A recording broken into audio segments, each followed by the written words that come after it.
bagong papatimbang. Ito yung timbangin natin, 3. Sumubok sila eh. Para minsan na lang yung balot. Yan.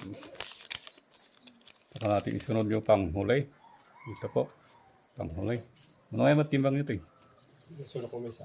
Gramo? O yun, gumaramo sabi ni Brad. Ito. Tignan natin kung paano naman ang pagkaginto. Ay, may malaki. May malaking isa. Yun yung malaki. Nagbe-blurred ah. Lukayin natin, ihiwalay natin yung isang malaki.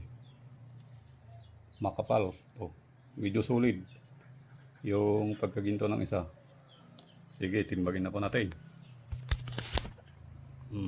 Panay may marka yung mga ginto nila, brother. Yun ang marka naman. Pero nabura yung isa, yung kwan, numero. Ilagay po natin yung gramo. Gramo po ang lagay natin. Yung 1 gramo po. 1 gramo. Saka 5 guhit. Dagdag po natin. 5 gramo, 5 guhit. Tingnan natin kung may at. Eksakto yata. 5 gramo, 5 guhit.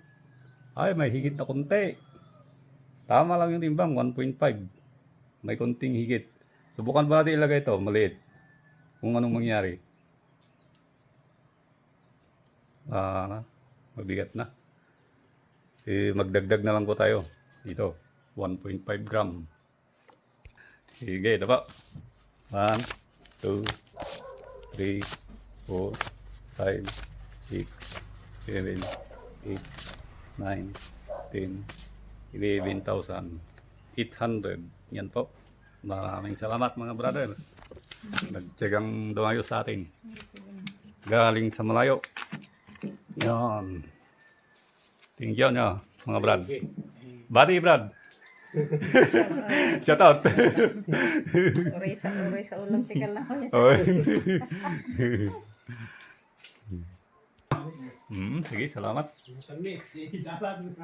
Nagadeo.